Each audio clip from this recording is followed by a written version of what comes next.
In this lesson, we'll generate 3 views of the assembly and add several broken out sections.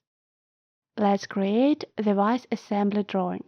Start the Create a Drawing from a Template command. Leave the parameters unchanged and click Apply. Compass offers to create the first view. It will be the front view. If you've forgotten how it looks, you can enable the Model Display window. I'll hide it. Let's leave the scale unchanged. Turn on the Transition Lines display. Position the front view in an arbitrary place. Move the cursor down to place the top view. Then place the left view. Stop the command. Open the Sheets section. Change the sheet size to A1. Leave the horizontal orientation. You can see that even this large sheet doesn't have enough space for the views. Let's change the scale to 1:2.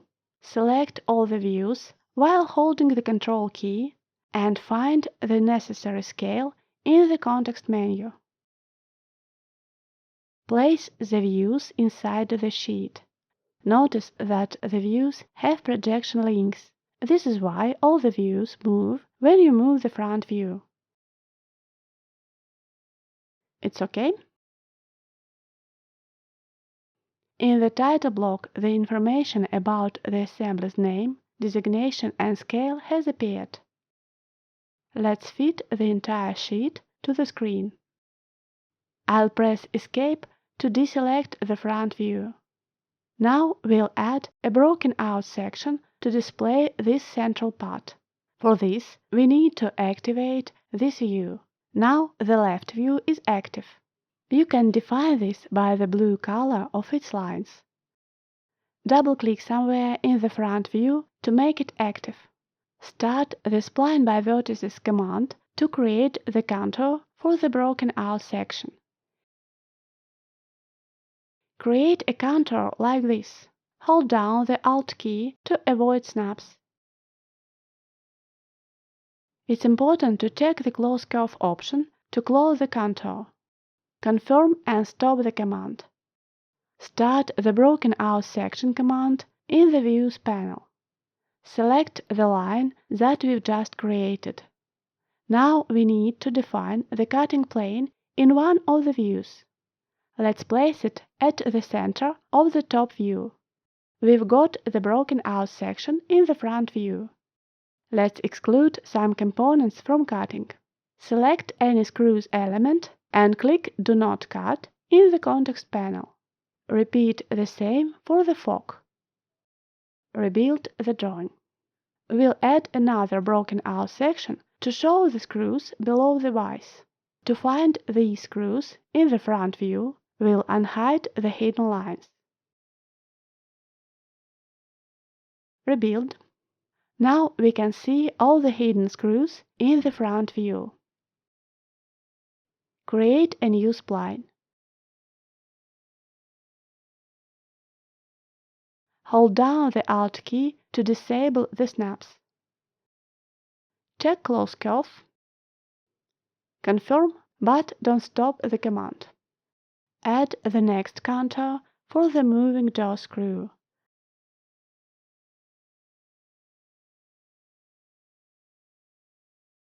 Notice that the curve is closed because the settings remained as adjusted for the previous spline.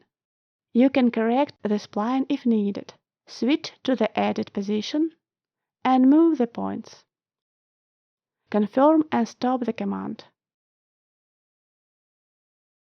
To show the first screw, we need to enable hidden lines in the left view.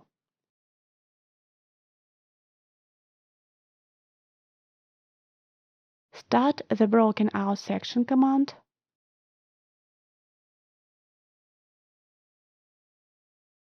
Select the first spline. The cutting plane goes through the screw's center in the front view.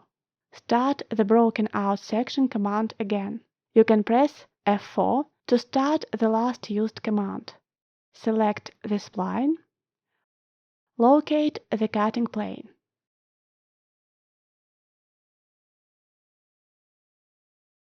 Disable the hidden lines in the left view.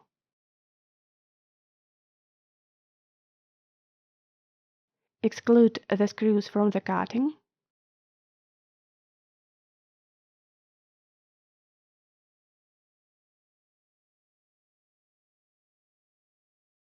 Rebuild. Now let's show the screw in the insert. For this, create a spline here. Close the contour. This is important. Confirm. Stop the command. Go to the front view parameters and turn off the hidden lines. Press F5 to rebuild. Start the broken out section command. You can also use the context menu now. Select the line. Place the cutting plane. Disable cutting for the screw. Let's create a view showing the connection between the moving jaw and the nut. Double-click any element of the top view to activate it. I'll press Escape to deselect elements.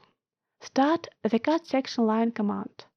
Place the section line's first point approximately here, then place the second point while holding Shift to align vertically. Define the side direction to the left.